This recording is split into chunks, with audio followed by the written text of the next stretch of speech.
El año se sentía pesado, cargado de polvo y desesperación. Jerusalén, la ciudad santa, había caído. Sus muros, antes símbolo de la protección divina, ahora eran solo escombros.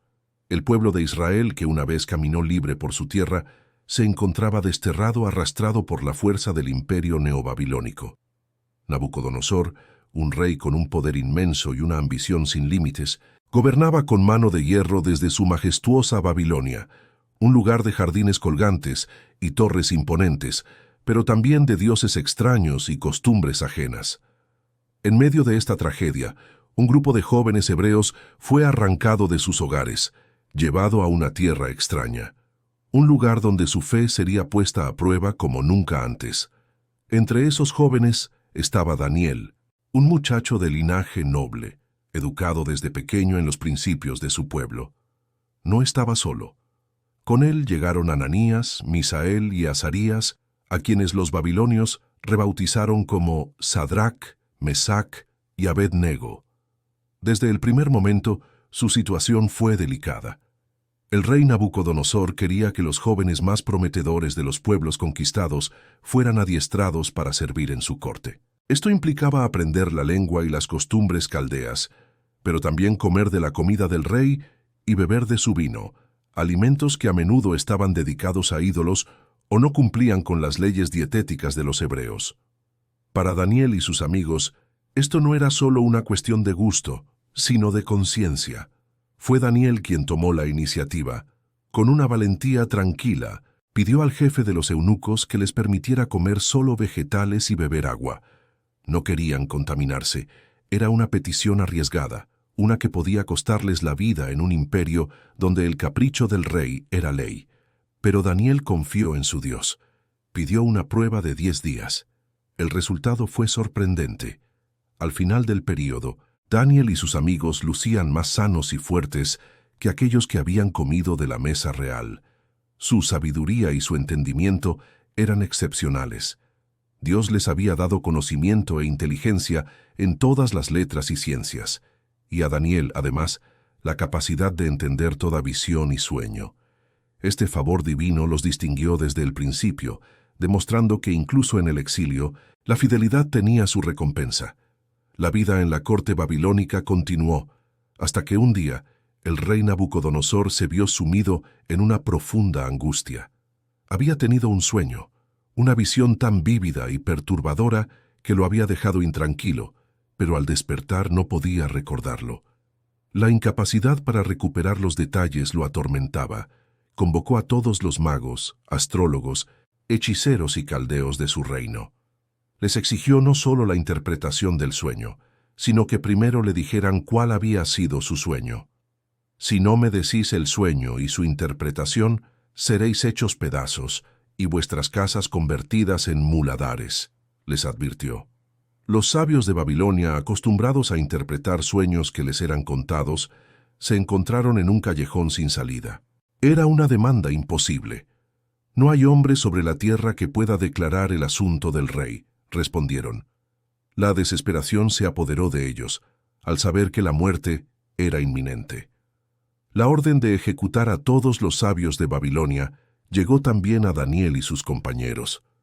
Fue entonces cuando Daniel, con su característica prudencia y sabiduría, preguntó a Arioc, el capitán de la Guardia Real, por qué la orden era tan urgente. Al entender la situación, Daniel no dudó, pidió audiencia con el rey y solicitó un plazo para poder revelar el sueño y su significado. Luego, regresó a casa y compartió la situación con Ananías, Misael y Azarías. Juntos oraron fervientemente al Dios del cielo, pidiéndole misericordia para que les revelara el misterio y así no perecieran con el resto de los sabios de Babilonia. Y la respuesta llegó. En una visión nocturna, el secreto fue revelado a Daniel.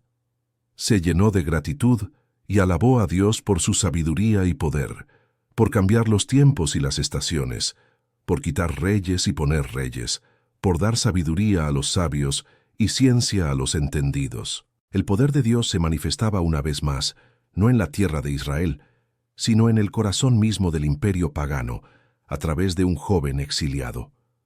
Con la revelación fresca en su mente, Daniel se presentó ante Nabucodonosor. No lo hizo con arrogancia, sino con humildad, dejando claro que no era por su propia sabiduría, sino por el Dios del cielo, que podía desvelar los misterios del rey.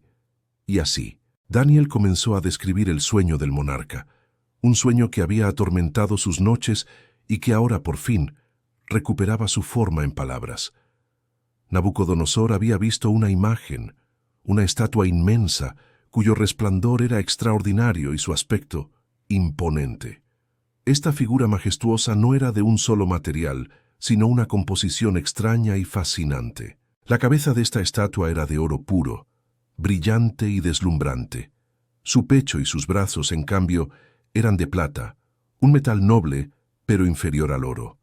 El vientre y los muslos de la imagen estaban hechos de bronce, un material más común. Las piernas eran de hierro, un metal fuerte y resistente. Pero lo más peculiar vino en los pies. Estos no eran de hierro puro, sino una mezcla inestable de hierro y barro cocido, lo que les confería una fragilidad inherente.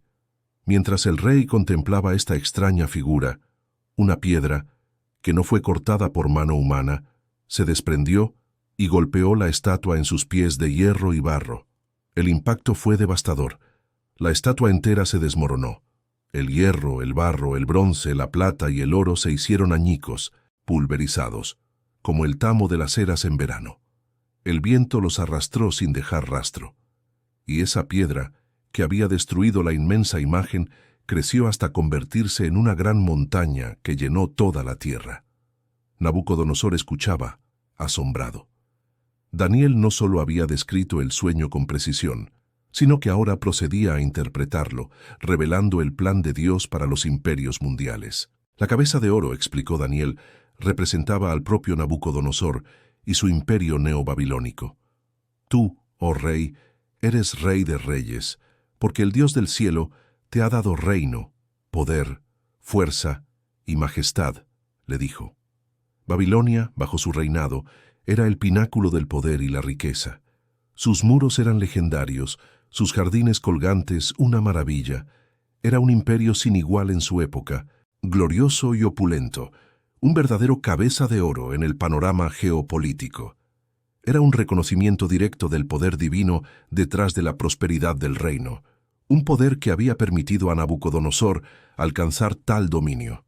Pero la visión no terminaba ahí. Después del oro venía la plata. El pecho y los brazos de plata representaban un segundo reino, inferior al de Babilonia. Este era el imperio medo-persa, que surgiría para suceder a Babilonia. La historia nos muestra cómo este imperio, una alianza entre los medos y los persas, eventualmente conquistó Babilonia. Ciro el Grande, un líder persa, desvió el río Éufrates y sus tropas entraron en la ciudad, poniendo fin al dominio babilónico en una sola noche. Aunque poderoso, el imperio medo-persa, con su vasto territorio y su intrincada administración, no alcanzaría el mismo esplendor y concentración de poder que babilonos bajo Nabucodonosor. Sería un imperio formidable, pero la plata, aunque valiosa, es menos preciosa que el oro. Luego venía el bronce. El vientre y los muslos de bronce simbolizaban un tercer reino, que dominaría toda la tierra. Este era el imperio griego. Siglos después de Babilonia y Persia, un joven y brillante estratega militar, Alejandro Magno, emergería de Macedonia para cambiar el curso de la historia. Su ejército, conocido por su falange macedonia y su velocidad, barrería con el imperio persa y se extendería por vastas regiones, desde Grecia hasta la India. El bronce, un metal fuerte y utilizado para armaduras y armas, era una metáfora perfecta para la máquina de guerra griega. La expansión helénica no solo fue militar, sino también cultural, llevando la lengua y la filosofía griegas a todos los rincones de su vasto dominio, un imperio que verdaderamente parecería dominar toda la tierra conocida de su tiempo. La naturaleza del imperio griego, con su énfasis en la cultura, la filosofía y la expansión militar, contrastaba con la opulencia de Babilonia y la vasta administración persa. Cada metal, cada parte de la estatua marcaba una era, un poder y un carácter distinto en la historia de la humanidad. Después del bronce, que representaba el imperio griego, la visión de Daniel continuaba con una descripción aún más impactante. Las piernas de hierro simbolizaban el cuarto reino, un poder que sería fuerte como el hierro. Y así como el hierro desmenuza y rompe todas las cosas, este reino desmenuzaría y quebrantaría a todos los anteriores. La historia nos muestra a este imperio como Roma. El imperio romano, con su formidable maquinaria militar y su capacidad de organización, se levantó para dominar el mundo conocido. Sus legiones conquistaron vastos territorios, desde Bretaña hasta el Medio Oriente, absorbiendo y subyugando a las naciones que se interponían en su camino. Roma no solo conquistó, sino que también administró, construyó y legisló, dejando una huella indeleble en la civilización occidental. Su poderío militar era inigualable, sus tácticas y disciplina eran legendarias. Destruyó imperios y estableció el suyo propio con una fuerza implacable, tal como el hierro que rompe y desmenuza. Este imperio, con su larga duración e influencia, marcó una era de consolidación y expansión nunca antes vista. Sin embargo, la estatua no terminaba con las piernas de hierro. Los pies, y en parte los dedos, estaban hechos de hierro mezclado con barro cocido. Esta parte de la visión es crucial para entender el destino final de los imperios humanos. Daniel explicó que así como el hierro no se mezcla con el barro, este reino estaría dividido. Tendría la fuerza del hierro, pero también la fragilidad del barro. Esto representaba la división del imperio romano y su naturaleza mixta, donde la fuerza coexistiría con la debilidad. El imperio romano en sus últimas etapas se fragmentó. Las invasiones bárbaras, las divisiones internas y la decadencia económica llevaron a su desintegración en múltiples reinos. Aunque algunos de estos reinos conservaron vestigios del poder romano, la mezcla de elementos fuertes y débiles, representados por el hierro y el barro, impidió una unión duradera. No podrían unirse, así como el hierro no se mezcla con el barro. Esta inestabilidad y falta de cohesión serían su característica principal, una constante lucha entre la fuerza y la fragilidad, impidiendo que cualquier poder restaurara la unidad completa del imperio. Es una imagen poderosa de la fragilidad de los intentos humanos de dominio absoluto. Pero la visión culminaba con el evento más extraordinario de todos. Mientras la estatua estaba de pie, una piedra fue cortada, pero no con mano humana. Esta piedra, de origen sobrenatural, golpeó la estatua en sus pies de hierro y barro cocido y la destruyó por completo. No solo los pies, sino que todo el oro, la plata, el bronce, el hierro y el barro fueron desmenuzados y se convirtieron en polvo, el cual el viento se llevó sin dejar rastro alguno. La significancia de que esta piedra no es obra humana es fundamental. No es un quinto imperio surgido de la ambición o el poder militar de una nación, sino una intervención divina. Es un poder que no se origina en la tierra, sino en el cielo. Su impacto devastador sobre la estatua simboliza el fin de todos los reinos terrenales y de la hegemonía humana, independientemente de su fuerza o gloria. Finalmente, Daniel reveló la última parte de la interpretación. La piedra que destruyó la estatua se convirtió en una gran montaña que llenó toda la tierra. Esta es la promesa de un reino eterno e indestructible. Este reino no será entregado a otro pueblo y no será destruido jamás. Permanecerá para siempre. Esta piedra representa el reino de Dios, un gobierno divino final y universal que suplantará a todos los reinos humanos. A diferencia de los imperios terrenales, que son temporales y susceptibles a la decadencia y la caída, el reino de Dios es eterno, justo y soberano. Es un reino que no depende de la fuerza militar, la riqueza o la astucia política, sino del poder y la voluntad divinos. La visión de la estatua, con sus metales de valor decreciente y su final en la mezcla de hierro y barro, termina con la gloriosa promesa de que, al final de los tiempos, Dios establecerá su propio reino, un reino que prevalecerá sobre todo, llenando la tierra y estableciendo una paz y justicia duraderas. Este es el clímax de la profecía de Nabucodonosor, la culminación del plan divino para la historia de la humanidad. Después de la visión de la estatua que revelaba la sucesión de imperios hasta el establecimiento del reino eterno de Dios, Daniel recibió otra revelación, esta vez con imágenes aún más vívidas y simbólicas. En el primer año del rey Belsasar de Babilonia, Daniel tuvo un sueño y visiones en su mente mientras estaba en su cama. Escribió el sueño y relató la suma de los asuntos. Esta visión, descrita en el capítulo 7 del libro de Daniel, presenta el mismo panorama histórico de la estatua, pero desde una perspectiva diferente, mostrando la naturaleza voraz y bestial de los imperios humanos y la intervención divina para establecer la justicia. Daniel vio los 4 vientos del cielo que combatían en el gran mar. El mar, en la simbología bíblica, a menudo representa las naciones, los pueblos y las multitudes.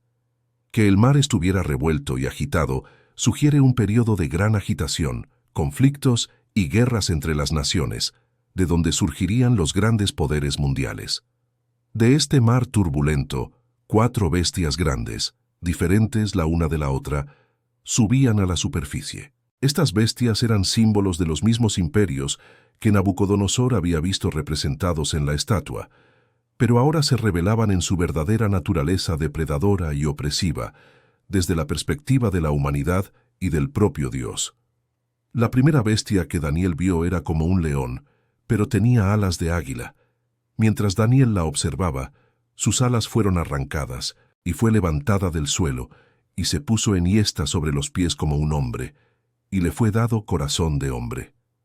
Esta bestia, majestuosa y poderosa, representaba al imperio babilónico, el mismo que la cabeza de oro en la estatua de Nabucodonosor. El león, rey de las bestias, simboliza la fuerza y la ferocidad de Babilonia en su apogeo bajo Nabucodonosor. Las alas de águila sugieren la rapidez con la que este imperio conquistó y se expandió. Sin embargo, la referencia a que sus alas fueron arrancadas y que se le dio corazón de hombre alude a la humillación de Nabucodonosor, su período de locura y su posterior reconocimiento del poder de Dios, lo que le hizo perder parte de su naturaleza bestial y adquirir una perspectiva más humana y humilde. Después de esta, Daniel vio una segunda bestia, semejante a un oso, la cual se alzaba de un costado más que del otro, y tenía en su boca 3 costillas entre sus dientes, y le fue dicho: «Levántate, devora mucha carne».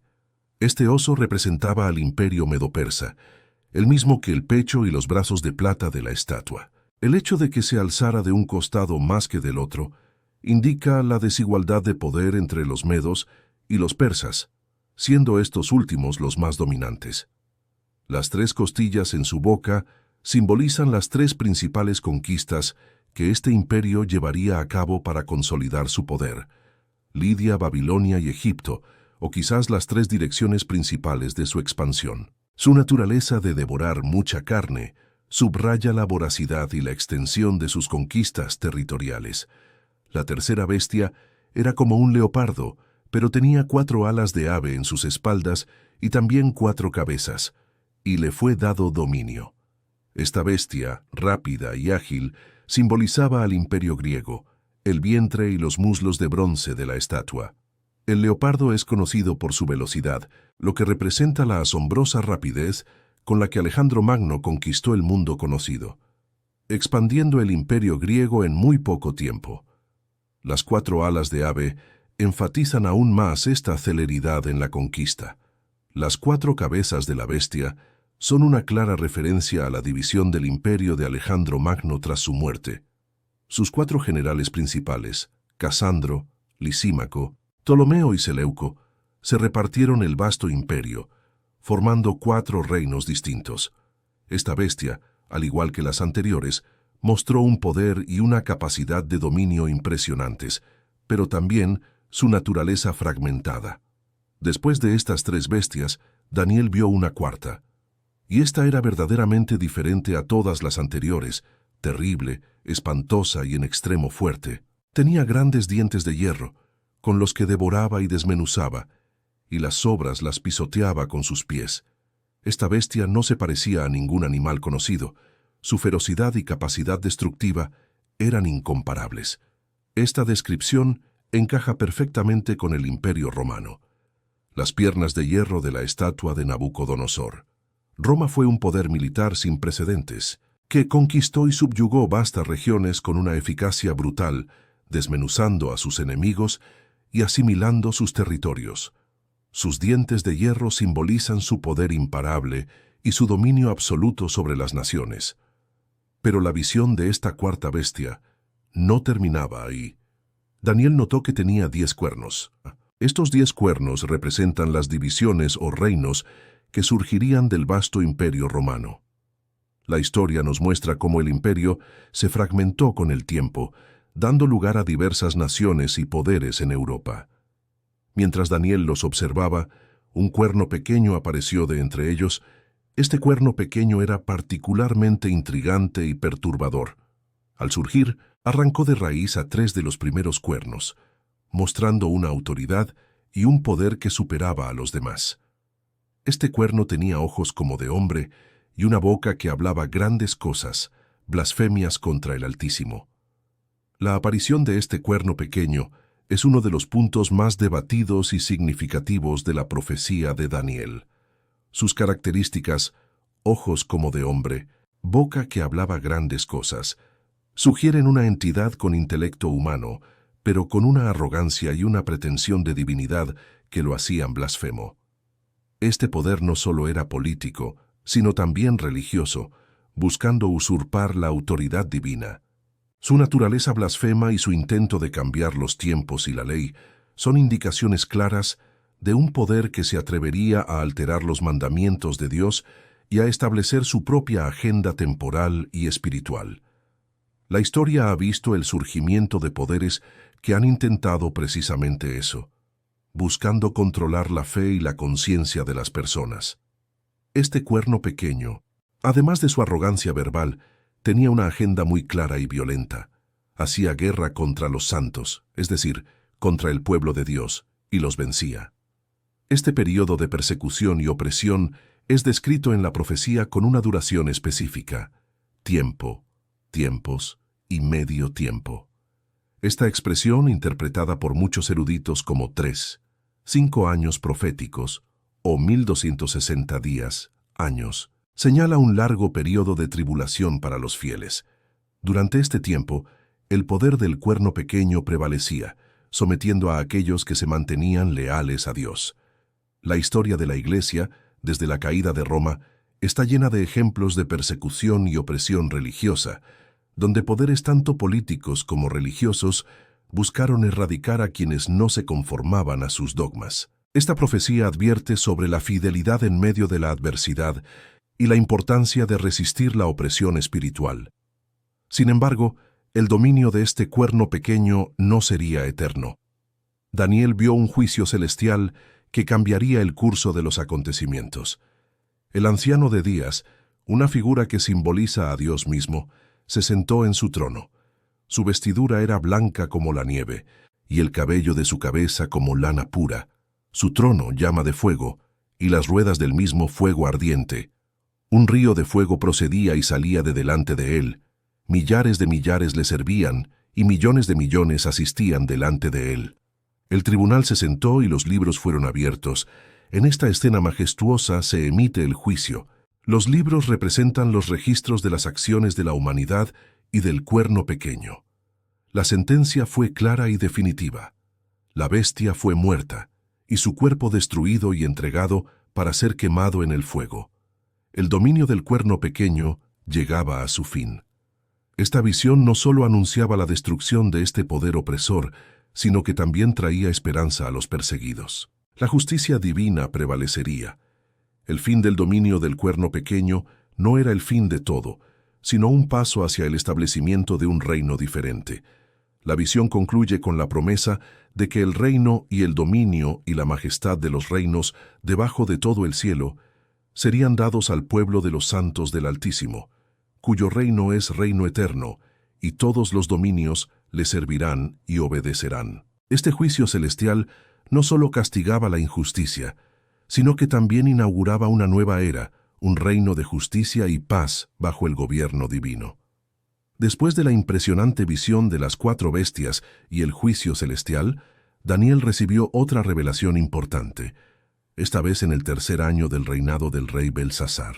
Esta visión se centró en detalles más específicos sobre dos imperios que seguirían a Babilonia, ofreciendo una perspectiva más nítida de los eventos venideros.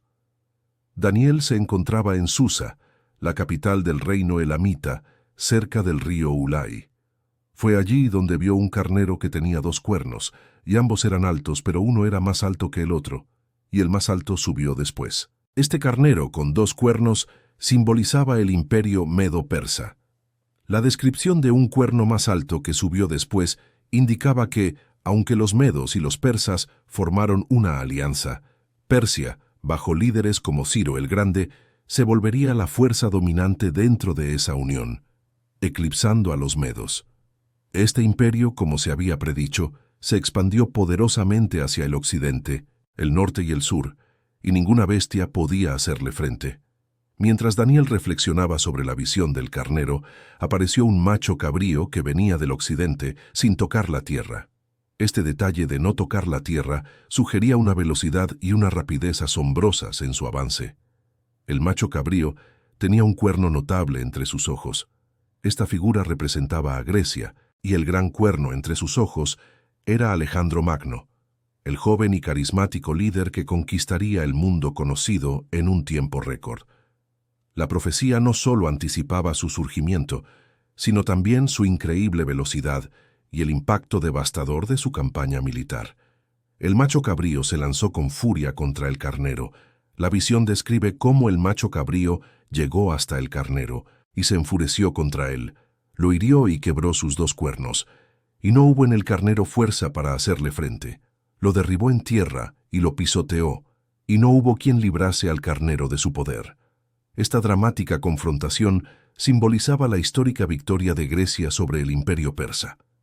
Alejandro Magno, con su ejército disciplinado y sus tácticas brillantes, derrotó a las vastas fuerzas persas en una serie de batallas decisivas, marcando el fin de la hegemonía persa y el comienzo de la era helenística. La profecía detallaba la destrucción completa del poder persa a manos de los griegos, una predicción asombrosamente precisa de los eventos históricos. Pero la visión no terminaba con la victoria del macho cabrío. Daniel observó que, estando en su mayor fuerza, el gran cuerno se quebró, y en su lugar salieron otros 4 cuernos notables hacia los 4 vientos del cielo. Esto se cumplió, de manera literal, con la muerte prematura de Alejandro Magno a los 32 años, en la cúspide de su poder y sin un heredero claro. Tras su muerte, su vasto imperio no permaneció unido. En su lugar, sus generales, conocidos como los diádocos, lucharon entre sí por el control.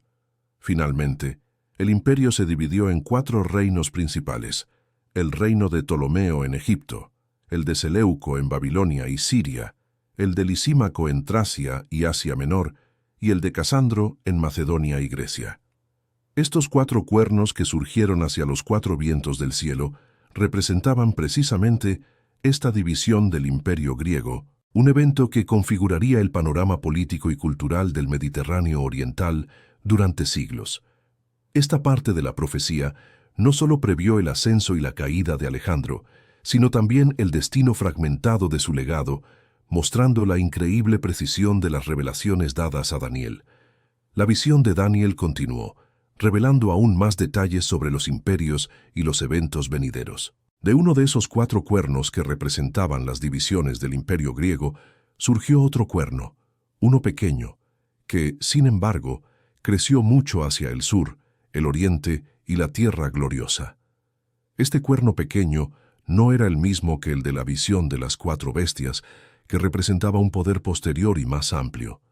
Este, en el contexto del carnero y el macho cabrío, apuntaba a una figura histórica específica: Antíoco IV Epífanes.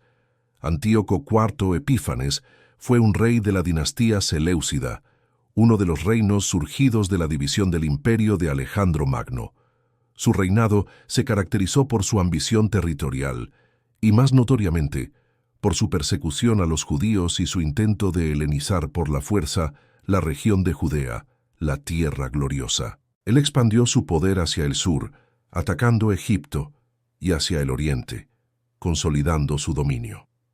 La profecía detallaba su crecimiento y su impacto en la región, anticipando los conflictos y las opresiones que sufriría el pueblo judío bajo su mandato.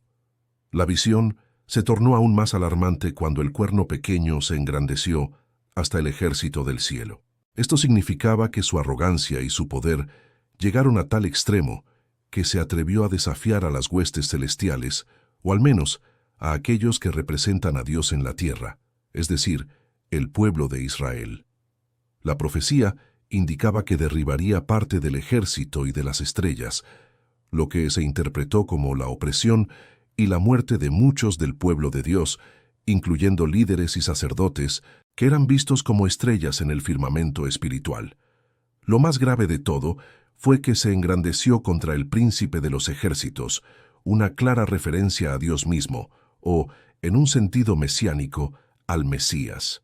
La audacia de Antíoco IV Epífanes, su intento de imponer su voluntad sobre la fe y las prácticas religiosas de los judíos, fue vista como un desafío directo al poder divino. La transgresión de este cuerno pequeño causó una desolación profunda. Quitaría el continuo sacrificio diario, una práctica central en el culto judío en el Templo de Jerusalén. El lugar de su santuario sería profanado. La historia registra que Antíoco IV Epífanes no solo detuvo los sacrificios diarios, sino que también dedicó el Templo de Jerusalén al dios griego Zeus, construyendo un altar pagano sobre el altar de los holocaustos y sacrificando cerdos, un animal inmundo para los judíos, en el lugar más sagrado.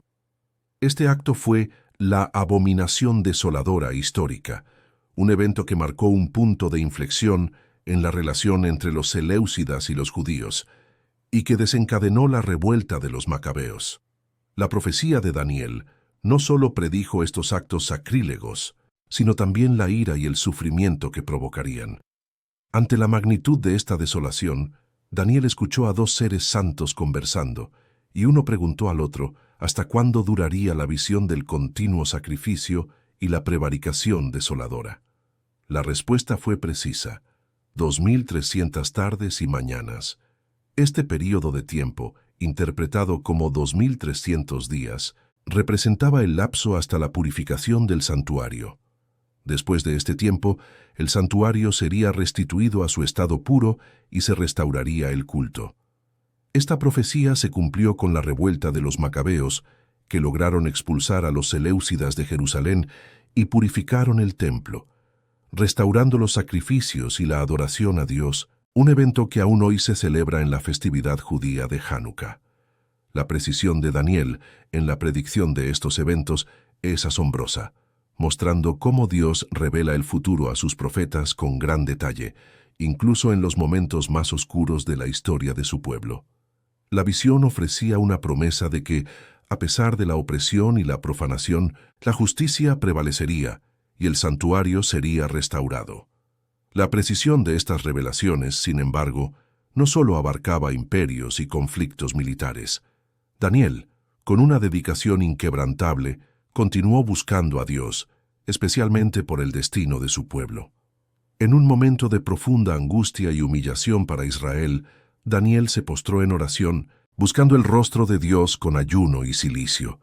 Su oración no fue un mero ruego, sino una confesión sincera de los pecados de su nación, reconociendo la justicia divina en el exilio y la desolación de Jerusalén. Con humildad y arrepentimiento, Daniel imploró la misericordia de Dios, pidiendo por la restauración de su ciudad santa y la liberación de su pueblo de la cautividad. Su corazón clamaba por el cumplimiento de las promesas divinas, incluso cuando la realidad de su tiempo parecía contradecir toda esperanza. Mientras Daniel aún derramaba su corazón ante Dios, el ángel Gabriel, el mismo mensajero que había aclarado otras visiones, se le acercó y lo tocó. Su aparición no fue casual, sino una respuesta directa a la ferviente oración del profeta. Gabriel trajo consigo una revelación de una magnitud aún mayor, una que se centraría directamente en el pueblo de Daniel y en su ciudad santa, Jerusalén. El ángel anunció un período específico, 70 semanas. Este tiempo, decretado por Dios, tenía un propósito sextuple y trascendental: terminar la prevaricación, sellar el pecado, expiar la iniquidad, traer la justicia perdurable, sellar la visión y la profecía, y ungir al Santo de los Santos. Esta profecía no solo hablaba de la restauración física de Jerusalén, sino de una restauración espiritual y eterna, culminando en la llegada y obra del Mesías. La profecía de las 70 semanas se dividió en 3 segmentos distintos, cada uno con su propio significado y cronología. El primer segmento abarcó 7 semanas, y Gabriel explicó que este período comenzaría con la salida de la orden para restaurar y edificar Jerusalén. Durante estas 7 semanas, la ciudad sería reconstruida, a pesar de los tiempos angustiosos y las dificultades. Este decreto se ha identificado históricamente con el de Artajerjes I en el año 444 a.C., que permitió a Nehemías regresar a Jerusalén y reconstruir sus muros. Pasados estos 49 años, la ciudad estaría lista, un preludio para el siguiente gran evento. Luego, le seguirían 62 semanas. Este extenso período llevaría directamente hasta la aparición pública del Mesías Príncipe. Sumando las 7 semanas iniciales y estas 62, se obtenían 69 semanas proféticas, lo que se ha calculado como un total de 483 años literales. Este cálculo, partiendo del decreto de Artajerjes, sorprendentemente, apunta a la época en que Jesús de Nazaret comenzó su ministerio público, presentándose como el Mesías prometido a Israel. La precisión cronológica de Daniel es una vez más sobrecogedora, mostrando cómo Dios había trazado el camino para la venida de su Salvador con una exactitud milimétrica. Finalmente, la profecía abordó la semana final, la 60ª semana. Gabriel reveló que después de las 62 semanas, el Mesías sería cortado, es decir, moriría, pero no por sí mismo, sugiriendo un sacrificio vicario. Este evento trascendental se cumpliría con la crucifixión de Jesús. Durante esta última semana, un príncipe que ha de venir confirmaría un pacto con muchos, pero a la mitad de la semana haría cesar el sacrificio y la ofrenda. Esta parte de la profecía ha sido interpretada de diversas maneras, pero una de las más aceptadas es que se refiere a la destrucción de Jerusalén y su templo por el general romano Tito en el año 70 de la Cintas, Cristo. La muerte del Mesías y la subsiguiente destrucción del sistema sacrificial judío marcaron el fin de una era y el inicio de una nueva dispensación. La culminación de esta profecía se manifestaría con la desolación final. El príncipe que vendría destruiría la ciudad y el santuario, llevando a una abominación desoladora que se extendería sobre el ala del templo hasta el fin. Esto se cumplió con la devastadora destrucción de Jerusalén por los romanos, donde el templo fue arrasado y el culto judío cesó. La profecía de Daniel no solo predijo la venida del Mesías y su sacrificio, sino también el juicio sobre una nación que lo rechazó. A través de Daniel, Dios reveló un plan maestro que abarcaba siglos, detallando la ascensión y caída de imperios, la venida del Salvador y el establecimiento de un reino eterno que no tendría fin.